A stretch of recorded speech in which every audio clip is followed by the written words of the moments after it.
The future is now unclear for the renaming of a city street in Hernando, Mississippi. The Board of Aldermen failed to make up its mind on whether to approve a proposal to rename a city street after political activist and commentator Charlie Kirk.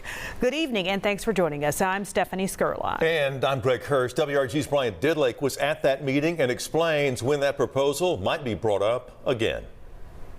The way the vote played out amongst Hernando's Board of Aldermen mirror how mixed emotions are felt here in the community. The first motion to rename a city street after Charlie Kirk failed. A second motion to deny the proposal altogether failed. A third motion to table the proposal altogether also failing. And after no further motions, the board went on to the next item. Residents right now still divided over the proposal. I find it offensive that in this country, a person was assassinated for their political beliefs.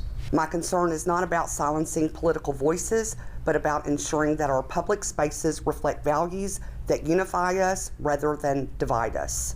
A divided yet packed room Tuesday night at the City of Hernando's Board of Aldermen meeting. Alderman Kit Kitchens proposing renaming a city street after Charlie Kirk.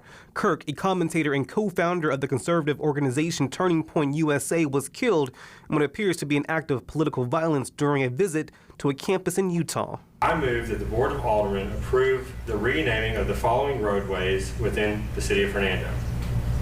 The portion of Green Tea Road west that begins at Old Highway 51 South and extends and turns into Green Tea Road eastward until it meets McIngvale Road.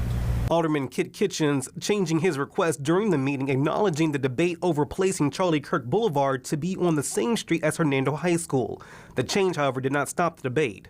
For me, as a black woman, listening to some of the rhetoric that this young man used while he was living, it is offensive. Kitchens responding, saying context is needed. The reality is most of the disparaging things were things that were taken out of context from longer form things that he said, and realistically didn't really hold to who he was or his policies. There, however, were a few who offered alternatives. If we're going to honor a man and we're going to honor sacrifice, my suggestion is we start with our own first before we move to the outside.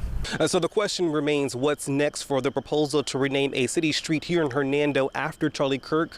Well, with no further motions at tonight's meeting, that means it can be brought up at a later time. That time is still undetermined at this moment. But for now, we are in Hernando. Brian Didlick for your newsletter, WREG News Channel 3.